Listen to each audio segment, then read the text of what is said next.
Salut à tous, j'espère que vous allez bien. C'est un réel plaisir de vous retrouver pour ce débrief sprint sur le week-end qu'il y a eu à Monaco. Ça fait longtemps qu'on ne s'est pas vu en vidéo parce qu'il y a eu un mois de pause, Imola a été annulé, etc. Il s'est passé en tout cas plein de choses entre guillemets pour moi et aussi un peu pour la F2.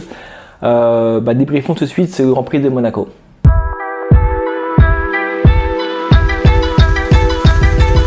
Après un mois de pause, les Formule 2 se retrouvent sur le circuit urbain de Monaco, circuit très attendu par la totalité des pilotes et aussi des équipes. Pour la première fois, par exemple, la F3 vient sur ce circuit mythique. En ce qui concerne la Formule 2, on va faire un débrief assez court parce qu'entre les qualifications et la course sprint, il ne s'est pas passé grand chose. On viendra après sur la course principale. En tout cas, on va commencer tout de suite par la qualification qui a eu lieu le vendredi. Qualification en deux groupes, donc j'ai déjà expliqué plusieurs fois, groupe A, groupe B, groupe numéro pair, groupe numéro impair. Sur le premier groupe, c'est Victor Martins qui réalise le meilleur temps de son groupe. Ensuite, c'est les numéros impair qui se lancent avec le groupe de Théo Pourchaire notamment. C'est Frédéric Vesti qui réalise le meilleur temps de cette séance de qualification. Théo Pourchaire aurait probablement peut-être pu passer devant Fred Vesti, mais un drapeau rouge était causé par Clément Novalak suite à un accident avant l'entrée du tunnel. Donc Frédéric Vesti réalise le meilleur temps du groupe B, mais aussi des deux groupes. Donc c'est lui qui part en pole position.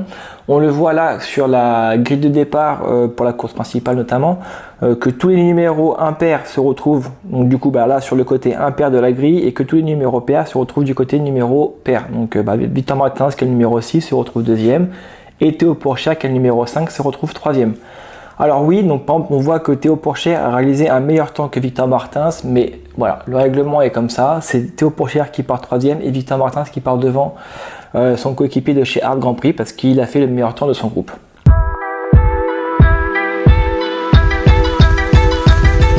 Pour la course sprint du samedi à 14h, grille inversée. Donc pour le coup, Cocorico, on a un Français qui était en pole position avec Isaac Hadjar sur son high-tech Grand Prix. Pour commencer sur la course, très bon départ. Première safety car à un moment et bonne relance. Sauf qu'à la relance, malheureusement, un problème mécanique le guette. Il doit malheureusement abandonner alors qu'il était en tête et aurait probablement pu gagner la course. Malheureusement c'est comme ça, mais ça profite à Ayumu Iwasa qui signe une belle victoire en course sprint. Il n'a pas trop été inquiété de la course. On a eu une course un peu soporifique, malheureusement comme ça peut arriver à Monaco. En tout cas il s'impose devant Jean Daruvala et Jacques Crawford. Il est à noter que Crawford c'est un troisième podium déjà cette saison, contrairement à son coéquipier Isaac Hadjar qui ne marque pas de points sur cette course. On a un très beau Richard Verschoor qui finit quatrième, je le mentionne parce qu'on en reviendra après. Et juste derrière lui, on avait aussi Zen Maloney qui finit cinquième sur sa Carline. En ce qui concerne les Français, on a Victor Martins qui termine devant Théo Pourchaire parce qu'il a pu le dépasser au départ. Donc il se retrouve septième et Théo Pourchaire huitième, donc il marque 2 points et 1 point. Et on a eu un week-end catastrophique pour Clément Novalak qui finit bon dernier à la 17e place.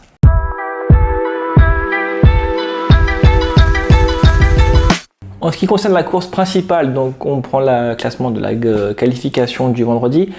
Vesti part en pole position, il fait un très bon départ, il n'y a aucun souci pour lui. Ça se complique un poil derrière avec Victor Martins qui a failli se faire dépasser par son coéquipier Théo Pourchaire et qui le tasse gentiment contre le mur. Ça passe vraiment à pas grand chose, mais en tout cas pas d'accident, pas de grabuge. Victor Martins deuxième, Théo Pourchaire toujours troisième.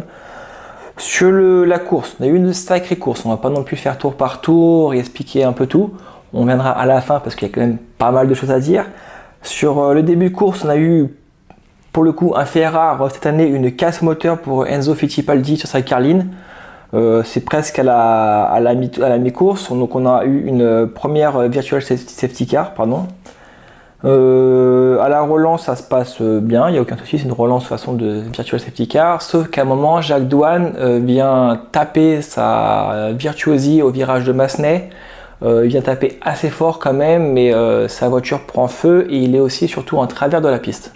Avec cet accident, ça fait du coup l'apparition de la safety car, ce qui fait que les pilotes de tête qui étaient partis en pneus tendres, donc les pneus rouges, qui sont la gomme la plus dure qui était emmenée ce week-end à Monaco, s'arrêtent au centre pour chausser les pneus violets, les super tendres. pour l'autre moitié de course. Ça a été très compliqué chez Art parce que Victor Martins il fait un arrêt, alors l'équipe fait un arrêt un peu lent, mais ça passe. Par contre, au moment où Théo Pourchaire commence pour s'arrêter, le mécanicien à l'avant avec son jack est mal positionné, il fait tomber la voiture.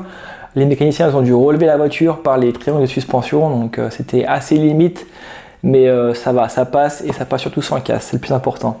Pour la suite de la course, malheureusement la voiture a pris feu, beaucoup de débris sur la piste, beaucoup de produits d'extincteurs et surtout un rail cassé. La direction de course ne prend pas de risque et met tout de suite un drapeau rouge. Donc interruption de course, c'est quelque chose qui est assez rare en Formule 2, faut le dire. Ça arrive très rarement. Pour le coup, sur le drapeau rouge, les pilotes peuvent profiter pour se reposer ou prendre quelques notes auprès des ingénieurs. On va noter aussi, comme j'ai dit sur Twitter, la masterclass, mais aussi franchement le coup de chance de Denis Sauger. Le Norvégien, il partait 17ème sur la grille. Au premier virage, pas trop de place, il coupe le premier virage, il gagne un avantage. Malheureusement pour lui, pénalité de 5 secondes. Le Norvégien a pu purger sa pénalité sur son arrêt au stand pendant la safety car, donc entre guillemets ça s'est pas vu. Et de ce fait, comme une safety car, en fait tous ceux qui s'étaient arrêtés avant se sont fait avoir. Denis Sauger ressort à la 6ème place. Donc c'est comme s'il ne s'était pas arrêté, c'est un gain pour lui et tant mieux pour lui, c'est un coup de poker, un coup de chance, appelez ça comme vous voulez. En tout cas, dites-moi en commentaire ce que vous en pensez. Sur du coup la relance de drapeau rouge, pas trop de problèmes parce que ça repart. Une pénalité tombe pour Victor Martins, on va y revenir après parce que voilà, il faut quand même qu'on en parle. Pour la suite, pas grand chose à dire sur la course. On a Frédéric Vesti du coup qui s'impose pour la deuxième fois cette saison et sa deuxième victoire c'est aussi en course principale. Il avait gagné la première fois sur le circuit de Jeddah. Deuxième victoire pour lui cette saison, il prend les commandes au championnat. On a un Théo Pourchaire qui signe son 3e podium en 3 courses principales à Monaco, donc il gagne en 2021, 2e en 2022 et aussi 2e en 2023. Donc c'est plutôt pas trop mal les stats pour Théo Pourchaire à Monaco, qui on le rappelle est un peu à domicile parce qu'il est né à 40 km du circuit.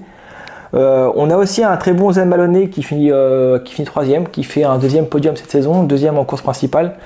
C'est pas mal pour le Barbadien, j'espère que pour lui que ça va un peu relancer sa saison parce qu'il est un peu une saison en demi-teinte avec sa carline. On le voit notamment avec Enzo Fittipaldi qui n'est pas dans les hauts du classement alors qu'il devrait être probablement en train de se battre avec Théo Pourchaire ou Jacques Douane au classement. On a du coup aussi Richard Verschoor qui fait aussi 4e sur cette course principale, donc il marque de sacrés points avec sa VAR.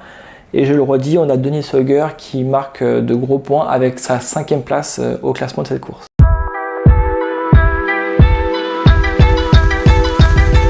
Bon, attaquons-nous au sujet un peu sensible en espérant que ça va pas trop créer de débat ou autre. En tout cas, voilà. Victor Martins a écopé d'un drive-through, donc c'est une sacrée pénalité quand même. Donc c'est pas un stop and go, mais il doit passer par les stands. Donc à Monaco, alors coup de chance à Monaco, la pit lane est courte et en plus l'entrée coupe le dernier virage, donc il perd pas grand-chose. D'autant plus que derrière lui, en fait, il ressort à la 8e place. Mais derrière lui, les pilotes ils sont à plus de 30 secondes parce que c'est des pilotes qui avaient pris un tour de retard à cause de la safety car et ils ont pu se dédoubler avant de reprendre la course. Donc il s'en sort plutôt bien. Il remonte très très vite sur Romain Stanek mais n'a pas su trouver la place. Enfin bref. Du coup, la pénalité pour Victor Martins, il prend une pénalité parce que Jacques Douane qui était 2 places derrière lui, donc pas en tête à queue à Massenet, et il a eu le temps de faire un tour. Et le virage est extrêmement en aveugle, alors je ne défends pas en tout cas, mais n'a pas suffisamment ralenti. Et comme la voiture prenait feu assez violemment, et puis il faut rappeler quand même qu'on est sur un circuit en ville, il y a quand même des habitations juste en face, il y a le casino, il y a peut-être probablement des voitures, j'ai pas fait attention, mais c'est pas le souci, en tout cas c'est que du matériel. Mais bon, il y a des balcons, il y a des gens, c'est un peu important, donc la sécurité à Monaco est primordiale. Les pompiers ont fait un très bon boulot d'ailleurs, mais sont sur la piste avec la voiture de travers. Et là, Victor Martins, pour je ne sais quelle raison, n'a pas trop ralenti. Franchement, pour un safety car, il y avait double drapeau jaune safety car, sachant qu'il voulait rentrer au stand, mais bon, Vesti n'était pas trop loin non plus devant. Donc voilà, c'est compliqué. Je pense qu'il y avait un peu juste de stratégie pour être assez devant pour que Théo puisse s'arrêter juste derrière et faire un double arrêt propre. Malheureusement, il ralentit pas assez et franchement, les pompiers qui étaient devant la voiture de douane ont eu chaud un peu. Non pas par le feu, mais par Victor Martins. Je pense que ouais, voir une F2 arriver, même si c'est 80, ça va extrêmement vite. Pour l'avoir vu de près, je vous dis, ça va très vite. Victor Martins n'a pas assez ralenti. La pénalité est à mon sens, franchement, je le dis honnêtement, en pensant pas au côté français, elle est trop légère. Pour moi, ça devrait être un drive-through ou si on regarde cette pénalité-là, ça devrait être une pénalité pour la prochaine course. Je sais pas ce que le règlement permet, mais enfin, voilà, si c'était quelqu'un d'autre qui aurait fait ça sur des commissaires, on aurait crié au scandale. Donc ouais, pour moi, c'est un peu scandaleux. C'est la 5e manche de l'année, 5e course principale, 5e fois qu'il peut marquer de très gros points, faire un podium. Et malheureusement, 5e fois où c'est gâché et par sa faute. Voilà, Victor Martin, c'est vraiment l'un de mes pilotes et l'une de mes personnes préférées dans ce paddock. Franchement, j'ai rarement vu une personne aussi adorable que lui. Mais on avait parlé, il veut trop en faire. Alors là, peut-être qu'il voulait plus arranger son équipe. Je sais pas ce qu'il voulait chercher. Mais ouais, c'est inadmissible ce qui s'est passé. J'essaierai de le remettre dans le week-end. Une vidéo qu'il y a eu il y a quelques années avec Pastor Maldonado qui n'avait lui clairement pas ralenti.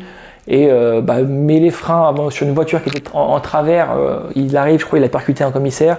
Ou non, c'est pas lui, c'est un autre pilote qui percute un commissaire. Mais voilà, il y a eu un grabuge. J'essaierai de vous retrouver la vidéo. Mais pour moi, c'est quelque chose qui est inadmissible, autant de sa faute, parce que voilà, il doit ralentir, et surtout son équipe, parce que son équipe, normalement, a les images. Ils savent très bien qu'il y a une voiture qui est en travers et qui a juste une seule place à droite pour passer, donc il aurait dû être prévenu. En tout cas, voilà, j'espère que ça va lui servir de leçon et que maintenant, il va quand même falloir charbonner parce que on a un Jacques Douane qui n'est pas là, qui marque pas de points, là il a fait une erreur. Alors apparemment son aileron était un peu cassé avant, mais bon, voilà, il marque pas de points, il fait une erreur. Pour moi, Victor, s'il veut vraiment être le numéro 1 de chez Alpine, Académie entre guillemets, c'est maintenant en fait. C'est maintenant qu'il doit marquer des points, c'est maintenant qu'il doit marquer les esprits. Il a franchement clairement de quoi être top 2, top 3 au championnat, largement, et finalement ça ne marque pas de points. Donc c'est vraiment dommage.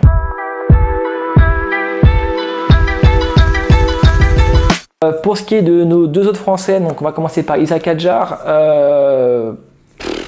C'est dommage parce que qualification plutôt correcte, on va dire. Après l'effet des deux groupes, c'est un peu compliqué. Sur la course sprint, il est en tête, il aurait dû gagner. Problème mécanique, voilà, ça arrive, c'est un problème de transmission. La course principale, il peut marquer des points, il est très bon en rythme de course, sauf que là, ça n'a pas fonctionné. Il s'est fait avoir par la safety car, parce que comme il partait un peu plus loin, lui, il a commencé à mettre les pneus violets pour après passer au plus dur, donc les rouges. Malheureusement, il s'est arrêté avant la safety car, donc il s'est fait avoir.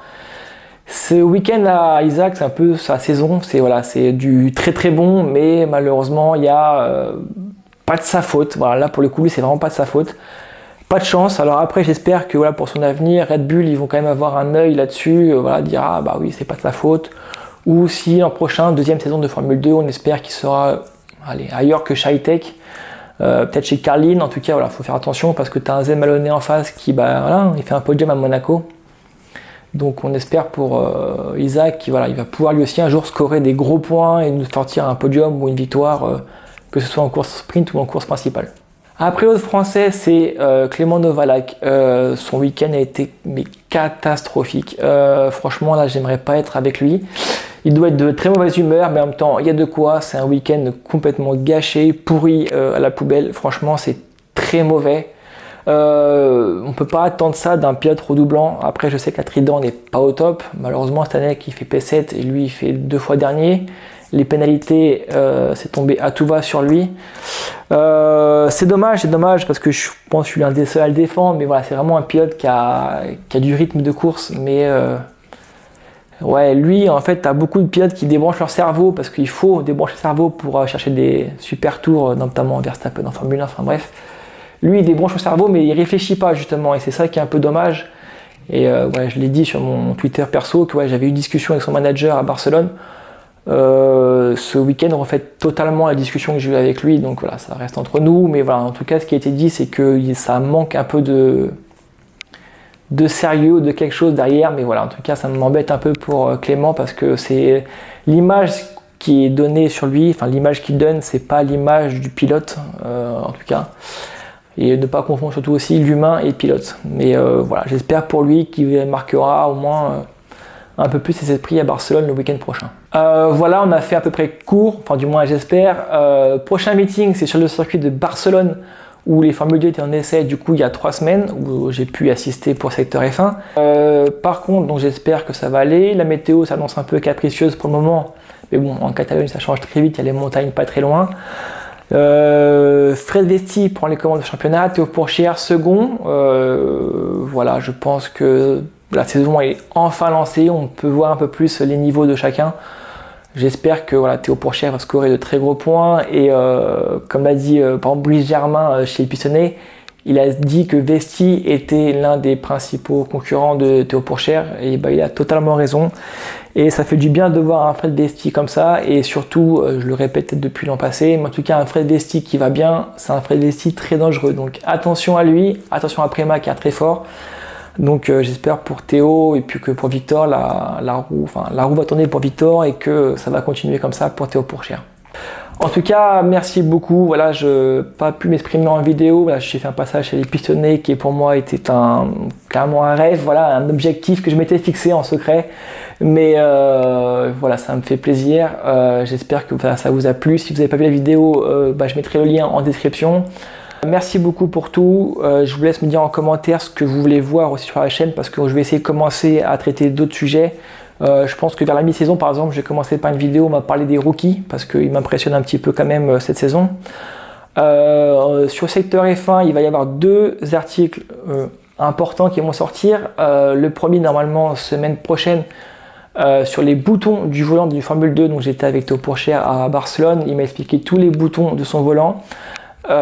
Petit indice, il y a le DRS, je vous mets un billet que vous ne savez pas où il s'allume, entre guillemets, où il s'actionne.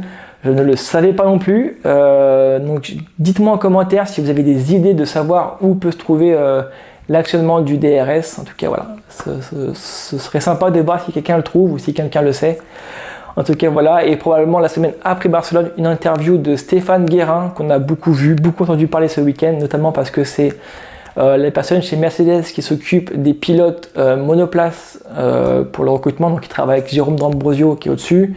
On a Gwen Lagru qui travaille avec les pilotes de karting et donc on a Stéphane Guérin qui travaille avec notamment Kimi Antonelli et Fred Vesti. Il a travaillé avec Esteban Ocon, avec Latifi, avec Correa, avec plein de pilotes. Donc une interview très sympa à retrouver de Stéphane Guérin qui a été vraiment une personne adorable avec moi. En tout cas, je vous remercie beaucoup pour votre soutien pour ce week-end monégasque qui était plutôt pas mal. Donc voilà, je vous remercie beaucoup. On se retrouve la semaine prochaine pour le Mythique de Barcelone. Bonne semaine à tous, puis à bientôt. Ciao.